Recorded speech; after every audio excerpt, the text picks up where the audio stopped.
but not 100. That's right. I did talk to my parents who are down in Virginia. They were talking about how mild summer was. Yeah. Huh. How the hell did you get over 100 in Vermont? Yeah. Special thing, man. Hmm? I guess the air dipped down from the north somewhere and didn't make it all the way down to you. I guess not. I guess the air dipped down from the north. Okay, we done that all. All right. Alex, any new technologies? Any new You buy new, technologies? yeah, any new gadgets you bought lately? Mm, yeah, think about that. I've been on Come on, man. I've been more You're on Mr. a. Technology. Well, this is the time of year when I'm more into making firewood and lumber. True. So it's more about outdoor things than How's that truck working out for you? the. What was that? How's the truck working out for you? Oh, the truck's awesome. Gonna All right. fill it up with some mulch this weekend. Mulch. I finally got my deck done. Yeah, it looks good. Yeah. Hell of a one-man project. Ain't been sitting back saying you guys are slackers. No, You actually doing work outside of work. What the hell? you know what? You got time I for just that?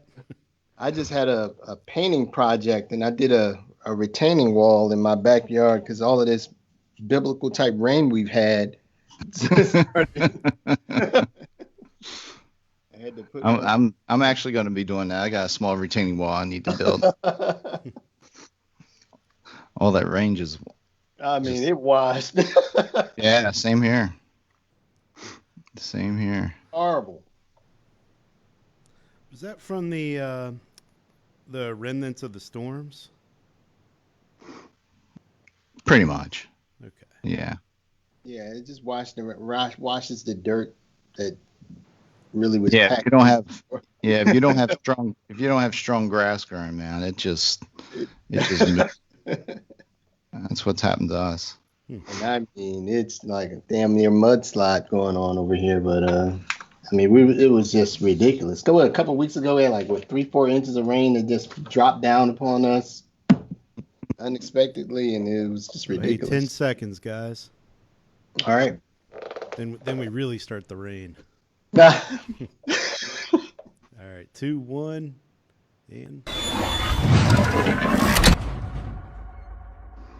here we are. Alex loves doing that dealer refresh intro. I've actually got it automated now, so I don't have to do a thing. Makes it super easy. There's some technology for you, Jeff. I know I need to get on Ecamm more, Yeah, especially with the new update. exactly. So we'd like to welcome Mr. Lester today, Damon Lester. And Damon, you were introduced to us by the Cars.com crew. Yes. And we're very thankful for that because we caught up with and really met Damon yesterday. And that was a fun conversation. Yeah, it was real fun. Yep. Thank you for having me. Appreciate it.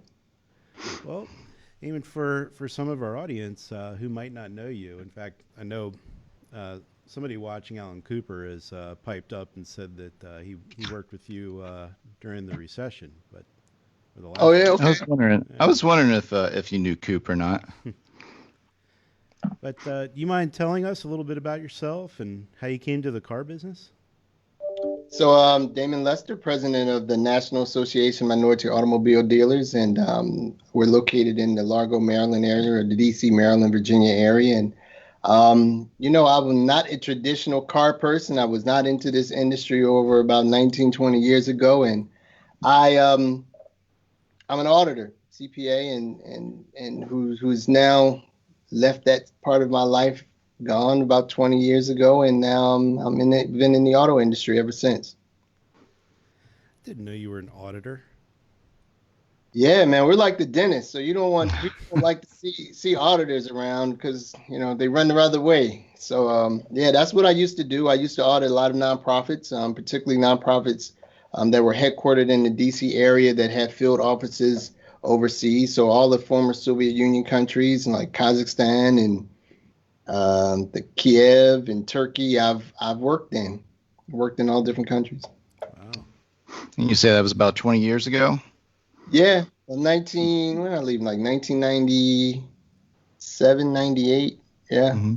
that's when I left. Yep. And what made you change? Let's see. No, actually, I left 9/11. I left right after 9/11. So when I went to my last tour was right after 9/11, around October, 2001, 2002, I guess. And every place I went, I got robbed. Robbed? Like guns. Huh.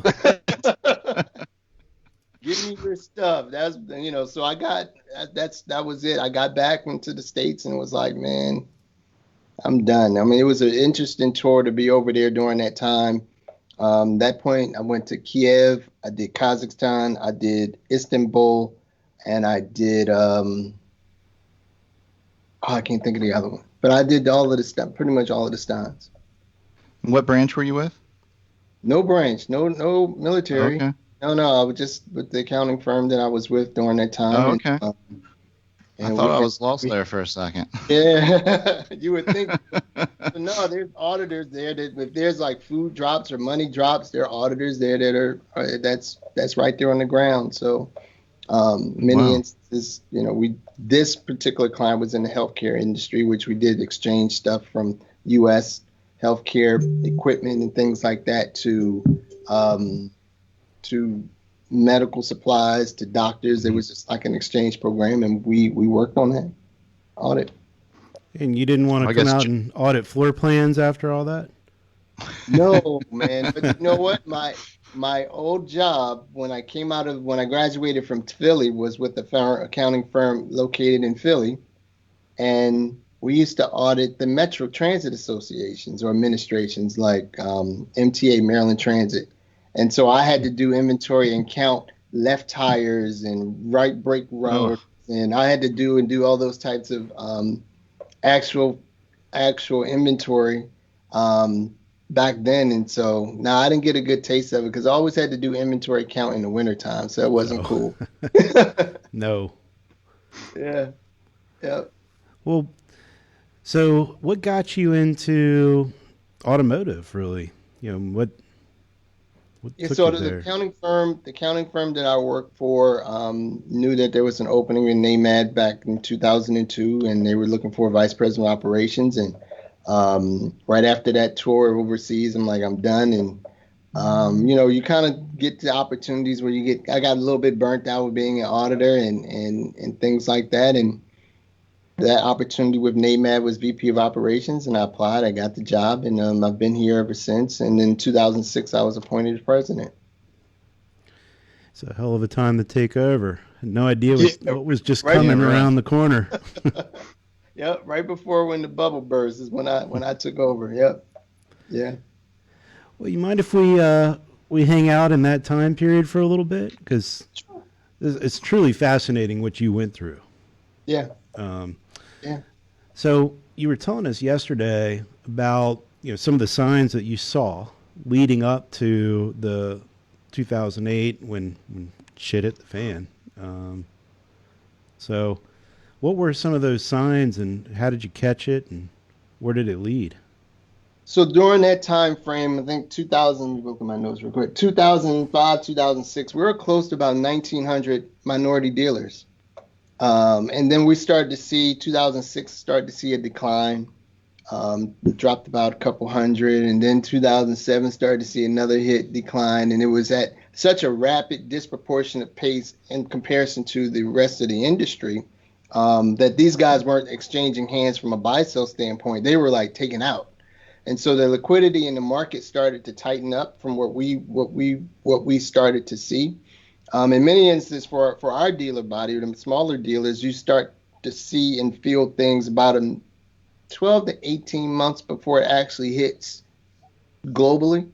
And so banks started to tighten up and pull back on floor plans, call lines of credit during that time, and mortgages were, there were big balloon payment mortgage packages back then, and we saw those things starting to happen a little bit disproportionately than non-minority dealers. And I started walking on Capitol Hill and meeting a lot of the members of Congress, particularly both the Tri-Caucus, which is African American, Hispanic, and Asian Congressional Caucus members, and telling them about the state of minority dealers, and telling them what was going on. And then once 2008 hit, it was like, oh crap, that's, it's really here.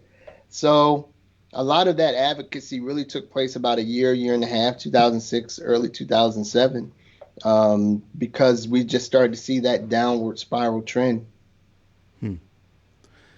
So was it mostly the banks tightening up that was really the thing that caused a lot of the dealers to go under? And what were some of the consequences from that too? We were talking yesterday about some of the loans that were taken out to start these stores.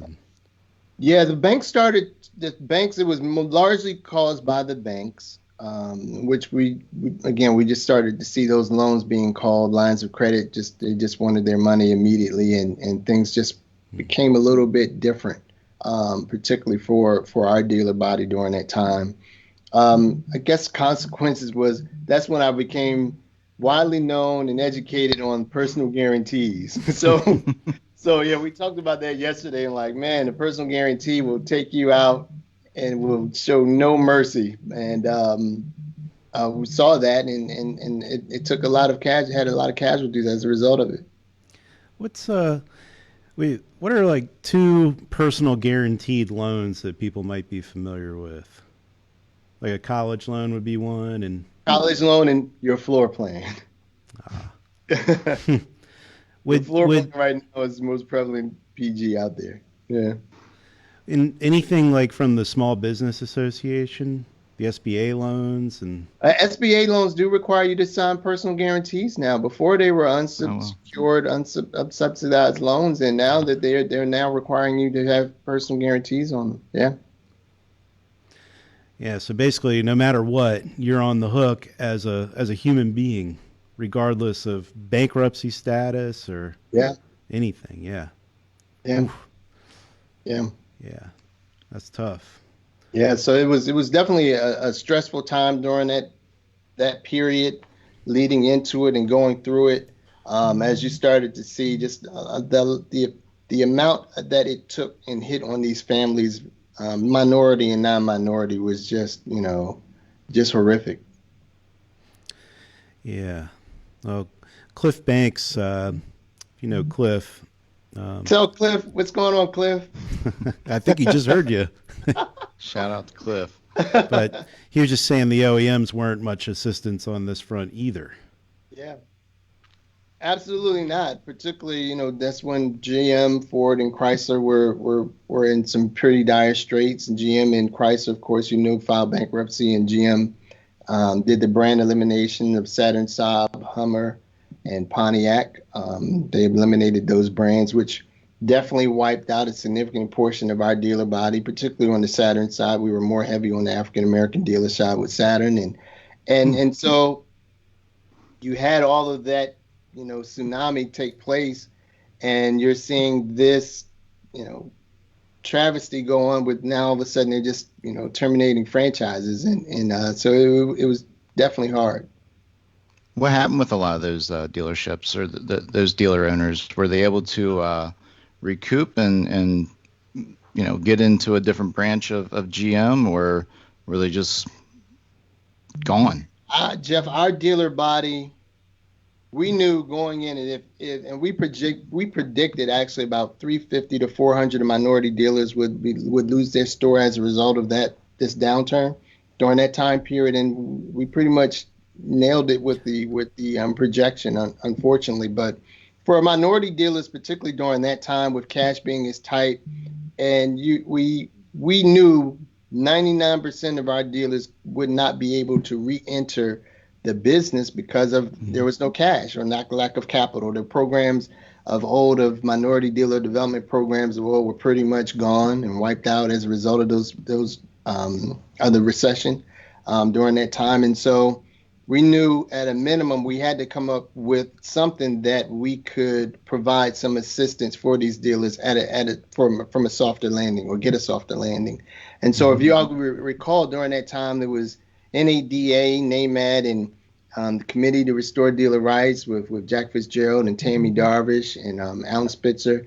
We kind of joined forces and started to do a lot of advocacy work, trying to get dealers back their stores. But for us, we knew that, it was okay if you could have the ability to get your store back, that was good. But from our standpoint, we knew cash was king. And we knew that these personal guarantees would take out and wipe out a lot of families and a lot of families. So we really wanted to urge and try to push as much as capital or try to access the capital to provide these guys a softer landing.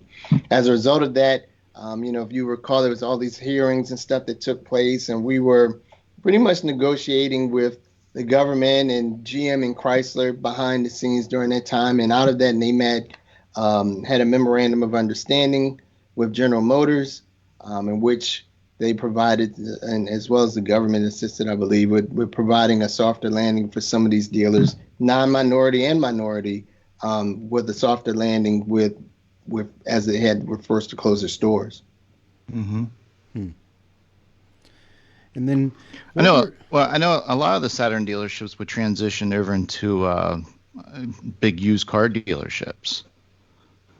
Not our guys, no. Because really? The picture I will paint is, with our dealer body, about 95% of them were first generation, or our first generation, right? So you have a significant amount of dealers who are in their first 30-year mortgage.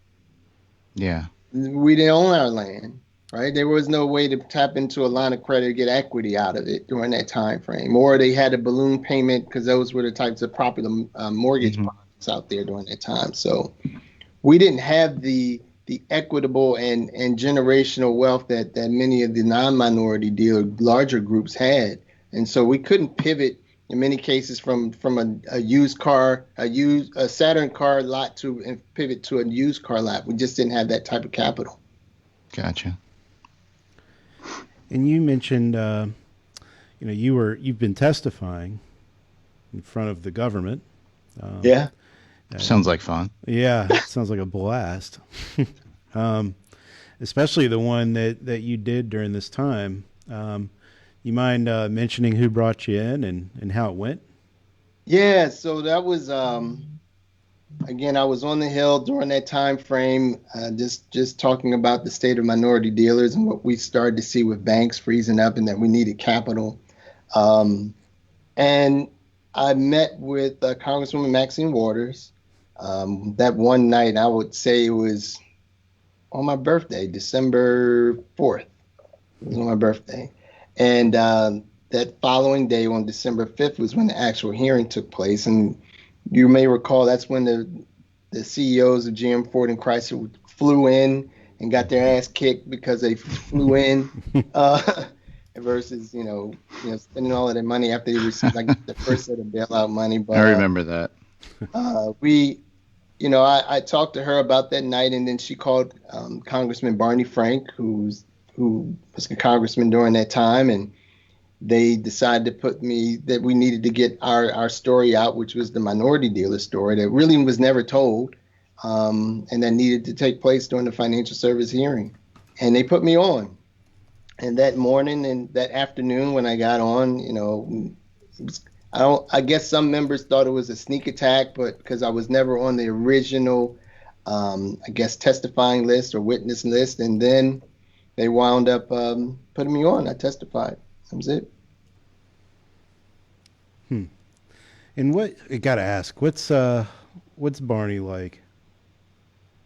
Congressman Franks was a cool dude, a real cool guy, and I mean, very down to earth, but very passionate with what he believed in. So definitely give him props. And it wasn't for him and Congresswoman Waters, it would definitely help elevate NAMAT's status during that time frame. And the way that I phrased my discussion was I just talked just on the spirit of small businesses and what the effect of all what was going on, and as relates in our industry, small businesses would go in peril. So it helped because what kept it, I didn't necessarily all the way focus on the minority dealer body, but umbrellaed us under the spirit of small businesses. And what's Maxine like? Oh man, Especially, she's like, well, I mean, not a good day to hang out on the birthday, but that would have been a fun birthday. I would say Maxine and I, or Congresswoman Waters and I, are good friends. I consider her a mentor. She's definitely looked out for me, and definitely has been a friend to NAMAT since we were founded in 1980. And she's just an advocate. She's definitely one that that understands the plight of the little guy. And if I would say, that would probably be her claim to fame, of just advocating and fighting for the person that's just trying to make it, versus those who've already made it and don't want to give opportunities to others. So she's definitely one of a key advocate for small businesses. So that's how we became close. Actually, during that day. Yeah. That's such a good story. Yeah. Yeah. And then after that, oh, sorry, Jeff. No, go ahead, Alex. I was going to say, after that came Cash for Clunkers. Or, well, I mean, there were a couple of after that's, but big events, would that be the next big one? No, what? There's actually like a slew of stuff that went down. So we did I did that testimony, and we really pretty much called out that the only person to help would be the President Obama, who was just entering in his first 90 days, I guess, during that time frame, that, he needed to do an executive order similar to what President Carter did in 1980, that during the Chrysler bankruptcy, which was basically they did two forms of SBA loans. There was a minority version, which was a direct loan from the SBA, and then there was a non-minority one, which was loan guaranteed through the SBA. And we asked that be done during this recession for our dealers, because the fear was we were going to become extinct as a dealer body if something wasn't done, or access to capital wasn't immediately provided for these dealers. And so out of that request and letters being written and me walking the halls of Capitol Hill, then that's when we got called in to meet with President Obama and the Auto Task Force. Those guys, if you remember that, we met with them and we presented, our case to them and what we asked for, and what we thought would just, help minority dealers and also would help small dealers by way of access to capital during that time. And outside of that, we knew that there was going to be some type of stimulus that took place. We urged Congress and the administration during that time that there need to be a stimulus for dealers, particularly small dealers, as they were bailing out the large companies. They're bailing out banks. They were bailing out all of these large Fortune 500 companies, but the little guy didn't get anything out of that.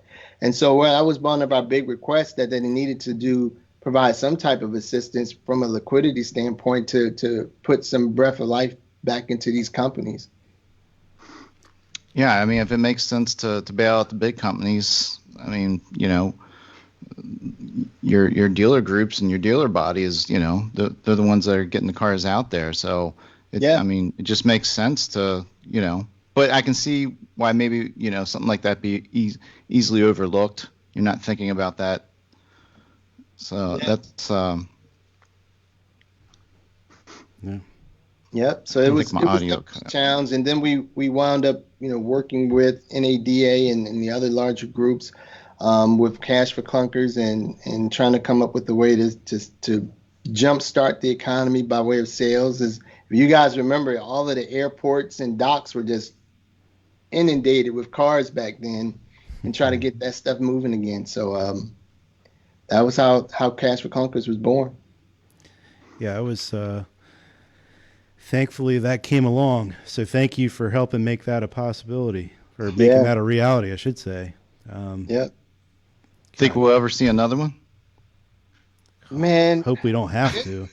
There's been talks of it, but with inventory levels as low as they are right now, I mean, I could see maybe next year there'll be some hybrid of it. Nothing's going to be like Cash for Clunkers 1 and 2 back in 2009, 2010. I don't think that will ever take place. But it'll be maybe a hybrid of it. I think that right now everyone is focused on the stimulus package to put money back into consumers' pockets so that they can spend versus trying to flip the other way. So we'll see. Speaking of that, I dreaded the whole Cash for Clunkers.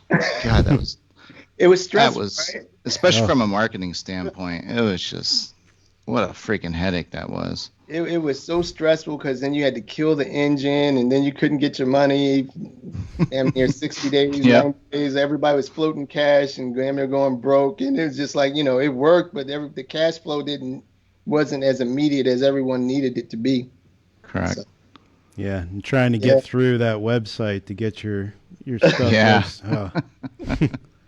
I remember. Yep. Yeah. So, Damon, are you seeing anything that may give you pause about what's might be down the road for us now that could be a mimicking of what you saw before the last recession? Yeah, there's some signs that I have definitely cautioned our membership on. One, let's just start with the SAR. We went from 17 million plus last year, 2019. Now we're dropped down to some people saying 12.5, 13 million this year. That 5 million vehicle delta is going to affect someone, right? It's going to affect all of these 19,000 dealerships. Some way, somehow that will affect. You look, when COVID hit in March, everyone pretty much had a timeout between end of March all the way through the 1st of May, mid-May. So you had about a 40 to 60-day timeout of the world stopping until they came out with the stimulus package, which I think was like mid to late April, around tax time. So I'm cautioning our membership on two fronts. One, COVID is still a pandemic. The world is not opened back up. That you still need to keep your eye on the prize of digital marketing, digital sales, pick up, drop off at the consumer's home, and try to minimize as much interpersonal interaction, person-to-person interaction as possible until we figure out if there's a cure, vaccination, just to prevent the spread of this.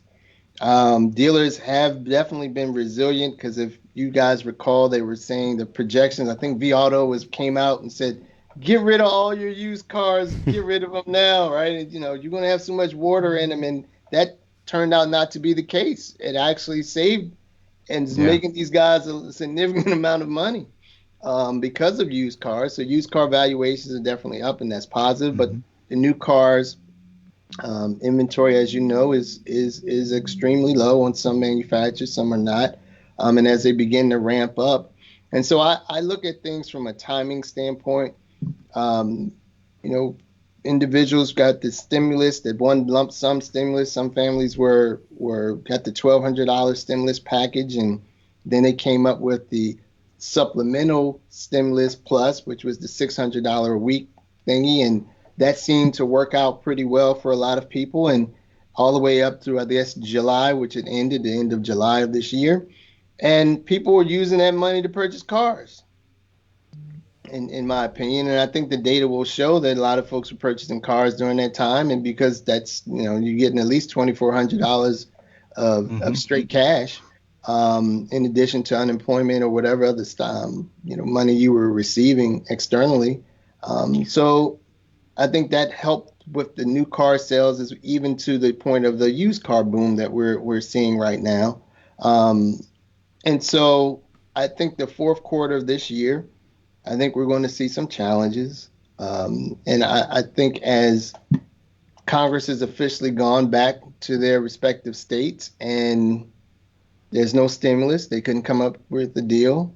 So a lot of families, there's still over 20 million plus, I believe, people still unemployed, which is still growing every month, who need that money. There's going to be a lot of folks that can't feed their families, unfortunately, and the job market still isn't there. And people getting their jobs back is still not there. So I think from an economic standpoint, if there's not another stimulus to provide a jump start back to these families, to provide some access to cash and access to it, from the unemployment standpoint, I think it's going to be difficult and some challenges faced for our businesses or our industry in particular, as there's no cash around, for people to want to go and purchase new cars.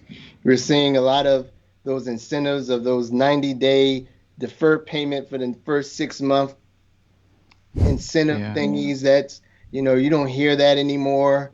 And I think that we do need to be wary of those balloon payments are coming up soon. Yep. And we don't know exactly how many of those folks that got new cars and trucks that was saying that they were still employed during the month of March or April through June, because there was no HR department to verify employment during that time. So I think that there's going we were talking about that yesterday.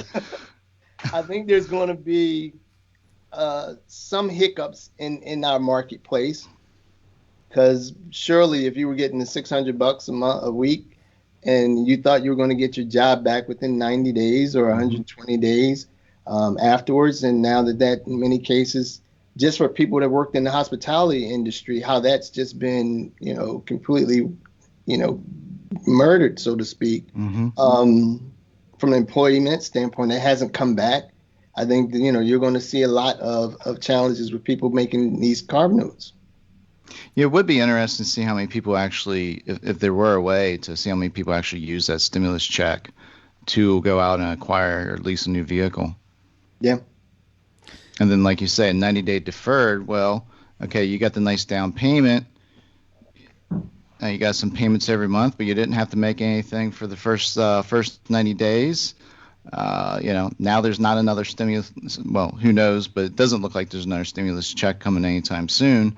But how many people didn't put that money back to make that payment after the 90 days? Wonder how many repos we may be seeing here. Yeah, so it's now people are gonna have to do a coin toss. Feed my family or pay this car note for the past 3 months that's been accruing interest. So it's it's a lot of folks at this point.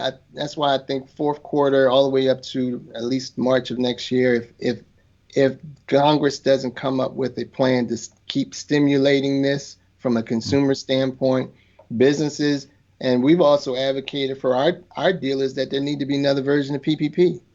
I mean, when I'm on the Hill now and talking to members, they need to do automatic PPP program like today, just to prepare, whether you need it now or you don't. And I think if they don't do it now for businesses, you're still looking at a whole new set of layoffs. And so, with our dealers, I've kind of like cautioned them for look, PPP was for you to go ahead and hire back some employees, right? It was another version of rehiring folks versus you having to, these people to get unemployment.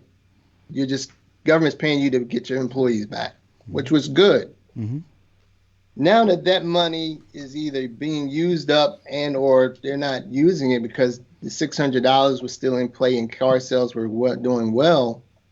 Once that money dries up, if there's not another stimulus, you're looking at many dealers having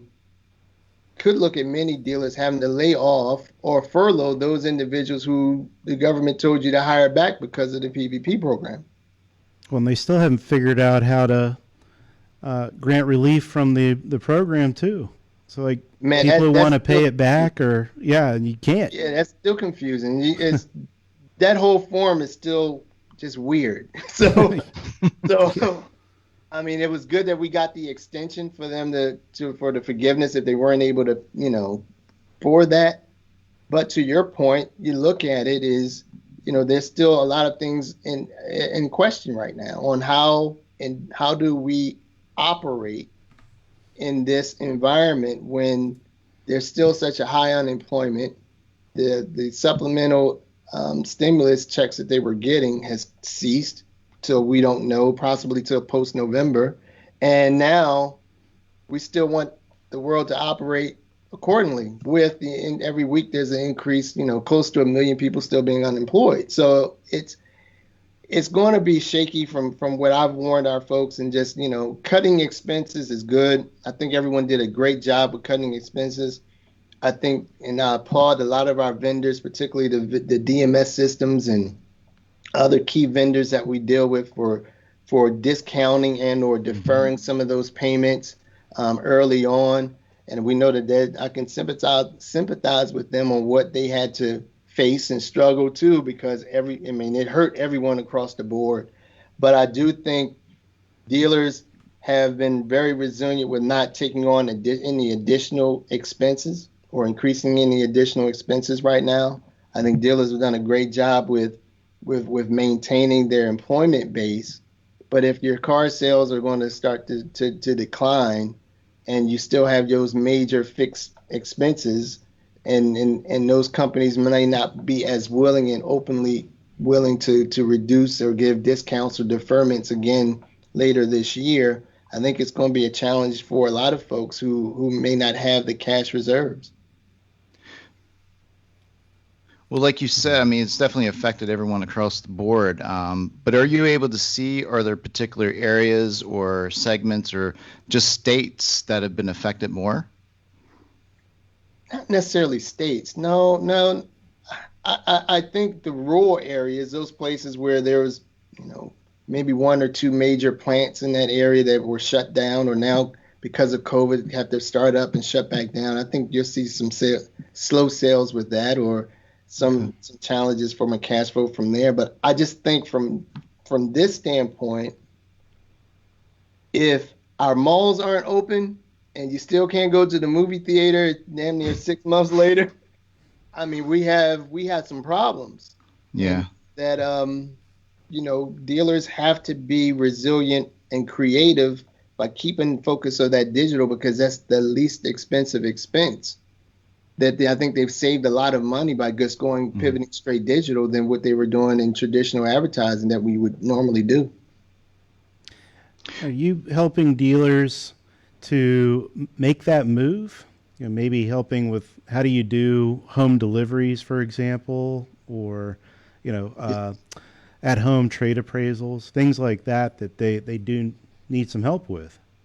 So that's a good question. Early on, when COVID hit in March, here being in the DC area, we're pretty much like at ground zero of all of the crap that happens first, right? So we knew we had to pivot because we have our annual conference, which is that face-to-face conference, like many other conferences.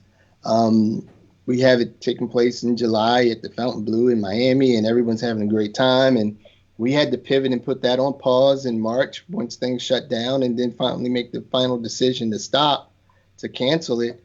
But we pivoted as an association and went digital. And, since April, we've actually just started doing our digital workshop series, kind of all under the auspice of our convention.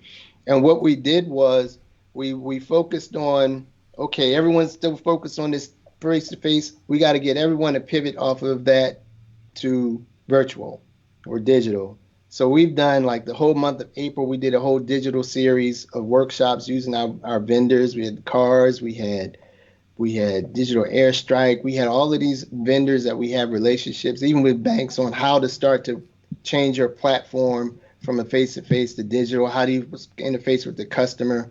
How do you do all that type of communications? And I think coupled with that, and us, NAMAD, as well as NADA and all of the state associations and AIADA, really pushing and advocating for the sales of new cars and trucks being deemed essential businesses, that also helped, give a buffer for dealerships across the board, minority and non, to be able to still be able to conduct their business, because most of the states at that time were just doing service only.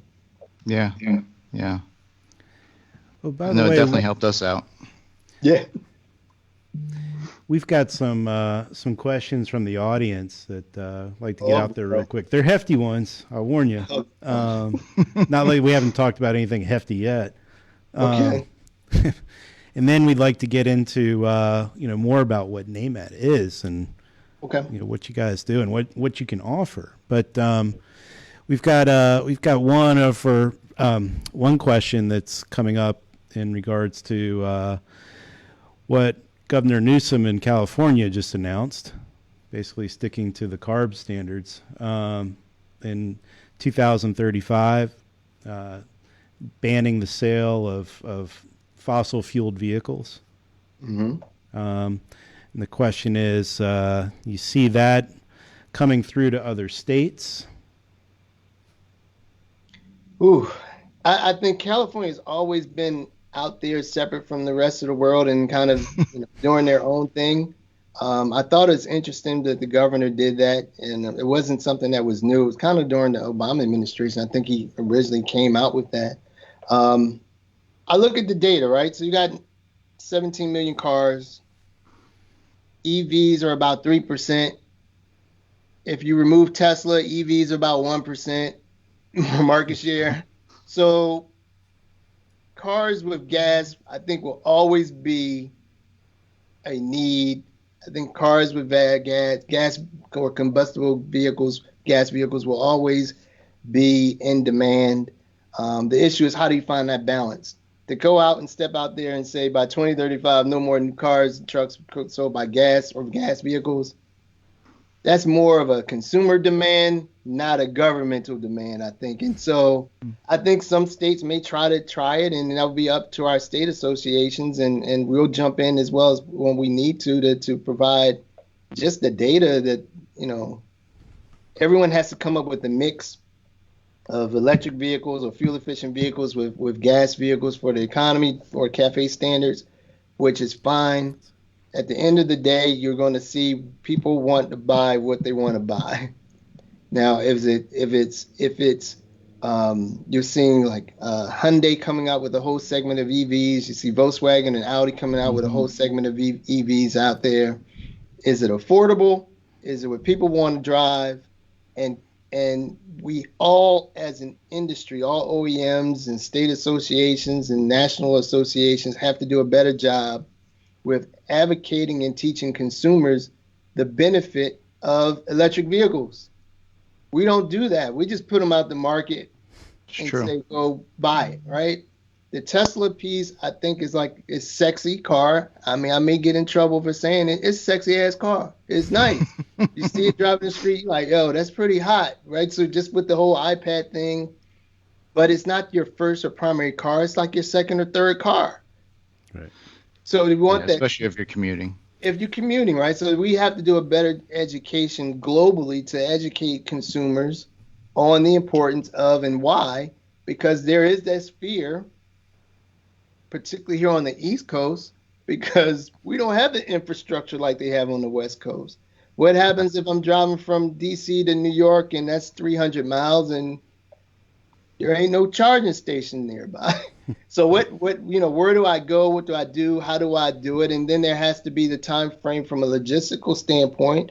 I think what they're seeing on the West Coast, what I've heard, is the time it takes to fill up your gas versus the time it takes to fill up to recharge your vehicle are night and day right now.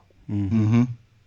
The technology isn't quite there yet. Yeah, you fill up in 5 minutes with gas and it takes you 30 to 40 for a quick charge or more. So, I think we have, and I know they all OEMs and everyone's working on ways to make that more efficient and quicker, but there's a lot of things that need to take place. And I know 2035 is really it's not a long time, but no, it's not. But sometimes you got to wonder, do they put those dates in there just hoping to push it, knowing that it's not going to be far out of election cycles and periods where anyone making those claims and that legislation will have to be around for. But when you look at if you look at just 2019 last year and into this 2020, we've had to advance our own technology at least 5 years ahead of where it's supposed to be right now. And so we were forced to do it because of this pandemic. We would still be doing face-to-face meetings and no one would even think about doing things digitally. So, Right. We don't know what we don't know, but I think we have a lot of work to do as an industry-wide to educate and have a better infrastructural system, more so on the East Coast or the Northeast corridor, because we're more densely populated. Mm-hmm. What do we do in Manhattan?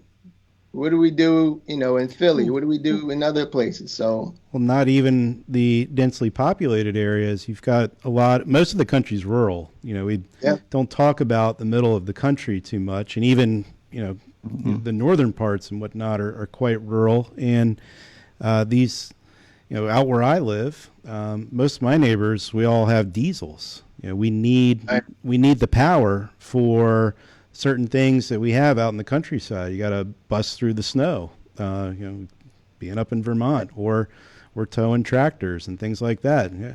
So. Yeah. I think Ford is coming out with the electric version of the F-150 and that with an extended battery life, which I think I'm looking forward to seeing that. I'm pretty sure it's going to be a cool vehicle, and it should have the weight with the batteries on it to be able to tow things and still have the same capacity as well as power as a regular fuel Ford F-150. But the most Cybertruck, baby. Yeah, the big thing is the cost and price of these batteries, and the cost and price of these batteries based on the lifespan or for a full charge. So I think once they figure out what is an affordable battery that will still give you the same result from a mileage standpoint, I think prices will still be a little bit more expensive than buying a gas car. And what do we do with those batteries? Man, I don't know. Throw them in a landfill. Whatever happened to hybrids? I you thought that would have been maybe an easy step, or it just seems like we skipped the whole hybrid thing and just straight to electric vehicles. Yeah, I think Toyota probably has the magic or secret sauce out of that hybrid technology with Prius and what it's been able to do with all of its fleets, and even with the hybrid Camry. And I think now you can do a version of gas and electric, or however it's working with, or combustible gas, however they're doing it now. But I think Toyota from a tech was more far advanced than a lot of the other OEMs by getting it right early on with the Prius, showing its benefits. But yeah, you don't hear hybrid, the term. No, you don't. You hear? Yeah, you did there for a while, and now it's just sort of. I mean, my wife, she's got the Ford Fusion hybrid. Yep. And I mean, other than the fact that I forget that the damn car is running, it's a great car. I mean, she gets great gas mileage. It does suck up a lot of the trunk space because of the battery back there. I don't know if it takes more space if you've got. I guess if it's all electric, then you can, you got more space to put the battery. Right. So maybe it wouldn't tear into the trunk space versus being a hybrid. But yeah, it just seems like we went from gas straight to pushing electric, and you just don't hear much about the hybrid. So maybe it's off the table. Maybe they're just don't even worry about it. It's just not the sexy thing anymore. That's all. Yeah, true. Oh yeah, hybrids were key. Yeah. Nobody ever said the Prius was sexy. No.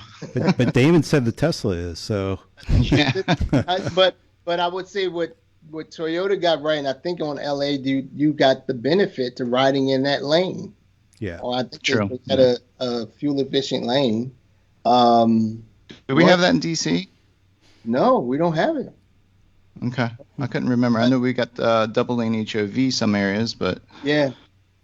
Yeah, we don't have that, but I think now in LA. But if you are in a hybrid or electric car, I think even if there's only one person in the car, you're allowed in the HOV lane, correct? You're riding the HOV lane, Okay. yes. Yeah. But I think in LA now you can't, even if you're riding in a Prius, I don't think you can still ride in that far left lane. It's only for EVs now. So I mean that's kind of pivoted, but yeah, man, Priuses are nice. The Prius is a really nice vehicle. They've gotten much better looking too. But when you see that, when you do see a Tesla down the street, I mean, you just because it's an electric, you don't hear it coming down the road. So it's a cool looking car. Well, let's skip over to one more theme of questioning from the audience before jumping into. We definitely need to give NAMAD some time and Okay. again get back to what kind of opportunities are out there potentially and help and assistance. But we've got one. They're kind of the same. They're both asking what's the future look like? Really into 21 and post election, and what do you think is coming? Well, unfortunately, unless there's a vaccine coming at the end of this year, I still think I think by June of next year, we'll probably start seeing a full out of the woods. June of next year. Yeah, I think because at this rate, over 1,500, almost close to 1,500 deaths a day, and you're still looking at a significant amount of people that are still getting, catching this thing, and unfortunately, I think since there was not a complete shutdown, every state operates differently. Mask on your outside, mask not on your outside. And I think at this point, even myself, I'm getting weary of it. Like, I'm tired of wearing a mask. It ain't comfortable. And you like Jeff, breathing exhaust, huh? Yeah, Jeff, it was like, over here in our area, it was a couple 100-degree days, and it's hard to breathe in them things. So it's not comfortable. And when you look at, people are going to start to get tired, and I'm getting tired because you don't have that person-to-person interaction anymore. Yep. I am afraid to go sit in a restaurant to eat. If it's not an outdoor seating, I ain't going. So, I think you still have that fear or anxiety, so to speak, that I have personally. But do you think Hogan's done a decent job? I think he has, but the problem is when you let the other counties do their own thing, it kind of screws up your message. So, for example, in our state of Maryland, our governor said everybody phase 3, but where I live in Prince George's County, we're like, nope, you're staying in stage 2. Oh, really? Huh. Yeah, we haven't gone out of stage 3 into stage. Oh, I wasn't aware of that. Yeah, so different counties are still in lower stages. I'm out here in the podonks, man. Everyone's following the rules, but at the same time, it's a little bit more relaxed. And of course, being so close to West Virginia, so. Yeah. And so we're here on lockdown over here. It's because we're so close to DC. DC is still pretty much in stage 2. And so it's different when you're on the border and close to the border of DC. That it is a different feel then. Yeah. Sure. But you can come out here to Frederick, Hagerstown. We'll find a nice restaurant we'll eat outside. You got it. There's a nice Denny's there. You'll love it. No. Oh man. No, it's my favorite Denny's in the country. It's amazing. He has a good Cracker Barrel over there too. So that's right up from the outlets. So Damon, we definitely need to let people know what NAMAD does and what it can help, to somebody who wants to get started as a dealer or even a current dealer who might have some challenges. Yeah, so NAMAD, we are 40 years old this year. Congratulations. Thank you. And our overall mission of the association is to increase the number of ethnic minority new car dealers in the country. So there's about 19,000 new car dealerships, of which about 1,200 are owned by ethnic minorities, and that's African American, Asian, Latino, and Native American. And our goal is parity. So currently about 30% of all new cars and trucks are purchased by ethnic minority, but yet 6% are the owners of these dealerships. And so the scales of parity are not equal. And so what our goal is try to get to parity to show there's some fairness. Now, granted, there's been about a 60-year head start for non-minority dealers to have their opportunity to become and create generational wealth, because we weren't allowed to become dealers until post-civil rights movement, 1967, 68. So we are coming at a point where there's been a lot more opportunities for a lot of other families that we were have access to or have an opportunity to. And so as we enter this entrepreneurial realm of auto, over the past 40 years, we're trying to grow that pot to mirror the buying power. What are some of the grassroots things that you're able to do in order to help maybe increase that? So we work a lot, Jeff, with all of our every manufacturer, Okay. from, let's say, Rolls-Royce to Fiat, and talk about the importance of diversity. Not necessarily that, you need to do a quota, but the business case for presenting the business case for diversity by using the data of buying power, and annual consumer purchases. So, we look at this as a business opportunity, more so because it will increase your market share. And that's really what diversity is. And across the board, not necessarily auto. It could be in hospitality or in other industries. That diversity is something that you're taking away. Diversity is something that we're including or we're increasing. But there has to be some effort. There has to be a plan. There has to be some attainable goals that everyone needs to set in order for you to grow this pot to be able to give everyone an opportunity. And what specifically do you guys do with Cars.com? Cars.com, Alex. So Alex and I are still in the lab, so to speak, and we're working on some initiatives that we'll be launching formally soon with NAMAD and Cars.com, and more so from a technology standpoint for the dealers to be able to operate a lot more efficiently and gain additional profitability from some of the Cars products, and some of the secret sauces that they have with some of their larger dealer groups that we're working on with. Yep. That sounds Alex exciting. has got a big heart, doesn't he? Alex is to be clear, that's Alex Vetter. Yeah.